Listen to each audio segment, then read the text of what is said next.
Matt Lenihan for Boxing Social in association with Empire Fight Store and our Kings. We're here. Joshua Buatsi, a fresh start, a new chapter. You seem to have that sort of twinkle back in your eye. You know, it's a page turner for you. New promotional company, headlining in Manchester, this new arena. How pleased are you? You know, it's going to be a big night for you. Yeah, I'm pleased to turn, something fresh again. But I've said it's not something that I'm mad excited about in terms of the fight being announced and everything. Why? Because the fight is months to come.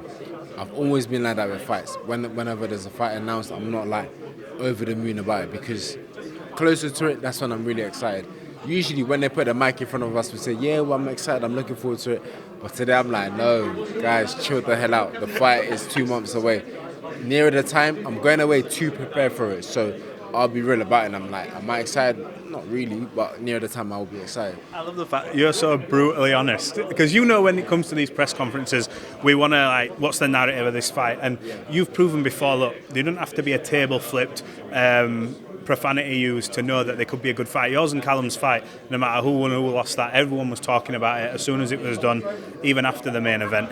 Are you sort of one of them who's like, look, I'm just here to do the business. I'm here to fight. I don't have to sort of play up to, you know, sell a few tickets. I'll prove it in the ring.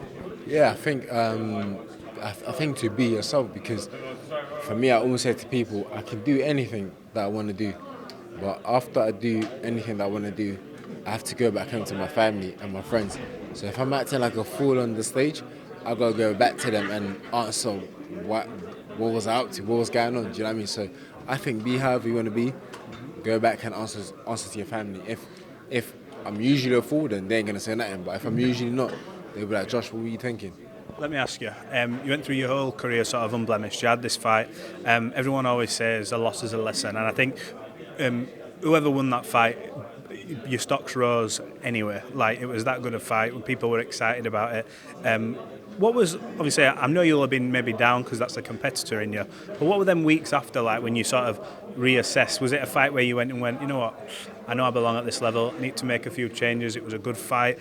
What was the sort of main takeaway from you from that? The word takes, where I said I do belong at this level and there's a few adjustments that I need to make. It's just when you're in such a close competitive fight and you don't come out on top, it hurts a bit more. Do you know what I mean? But again, there's a way to lose, and it wasn't a horrible way to lose. Could have been worse. Do you know what I mean? But it's a fight that there were many close rounds, but it's something that I didn't come out on top of. Do you know what the difference is in yourself when you look back? Do you look back and, I don't want to say that you kick yourself, but you know your own ability, and everyone's talked about it from fight number one to that fight. Do you look back at that and go, why didn't I do this there? Was there things that you saw looking back going, yeah, when I came out of the ring and I was chilling with my boys, one of them was like, Josh, you hurt him in this round, that round, that round. And I figured, oh, is it? So when I watched it back weeks later, then I was like, damn, yeah, he was hurt right at this point. He hit it very well, do you know what I mean? So there were times where I knew he was hurt, but when I was watching it, I was like, damn, you should have pressed more because he was more hurt than you thought. I was like, he's hurt, cool. But I was like, he's not that hurt. But watching it, I was like, nah, he's blatantly hurt. Jump on him, do you know what I mean? Well, look, you're coming into a good fight, a guy like Zach Parker, who's only blemish on his record, and it was he was well in that fight until what happened against John Ryder. Is that?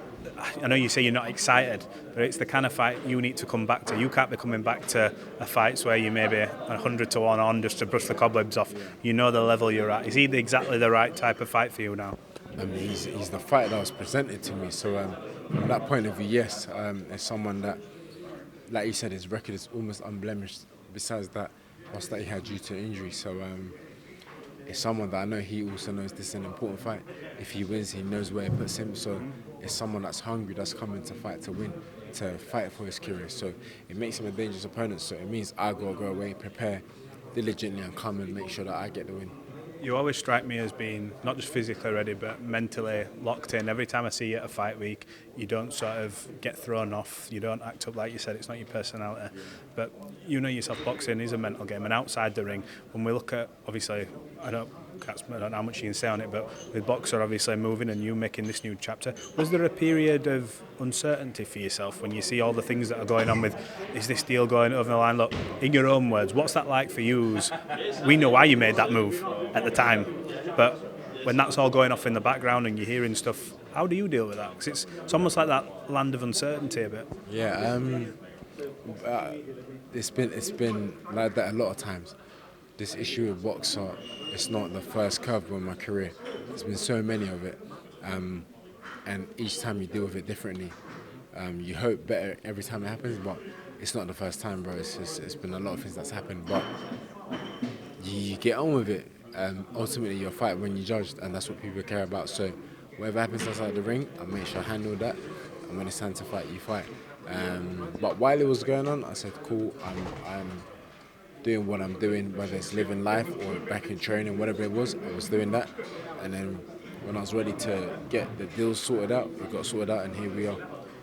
Here we are. So in your head now, when you look at, obviously you won't be looking past Zach, but in your head, Joshua Buatsi needs to become world champion. Is this the plan next 18, 24 months, however long, 12 months? That must be in the forefront of your mind. When you see what everyone else is doing, you're looking at, I know you may not look at rivals, but everyone used to talk about you and Anthony Yarde. Anthony's getting his shot at Benavidez. You're looking at these fights going, get past this, you put me in. I mean, getting past this fight is important because I know it will open doors. So the first and most important thing only is to get past this. So once I get past that, yes, I'm sure doors will open. But between now and then, we've got work to do. What do you make of that fight, just as an outside looking in? It's a good fight, isn't it, Benavidez and Yarde? I think it's a good fight. What's made it more interesting for me is both have said it's going to be a shootout. Two great styles, and they've both said it's going to be a shootout. I'm looking forward to it. In terms of yourself, I know you've often talked about, going to Ghana and having a fight out there. Heard you say that in Boxing Now's interview as well with Georgia. I think I've spoke to you about it as well. When you're seeing fights, I mean, Amir Khan's doing fight in Nigeria, and you're looking at, that sort of region's now getting explored. Do you look at that and go, I'd love to bring a fight back there, for you, your people, and everyone? Absolutely, it's where I'm from as well. I was born. I think, damn, imagine fighting there.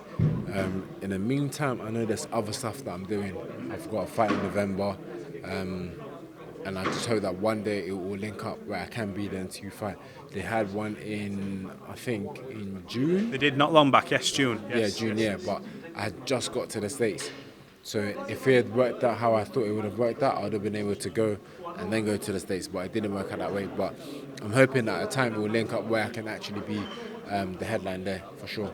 Well, look, it's good to see you back, fresh in your denim tears jacket, rocking that. We'll catch up fight week. Wish you all the best. Appreciate your time. Yeah, appreciate it, mate. Thank you, mate. Thank you.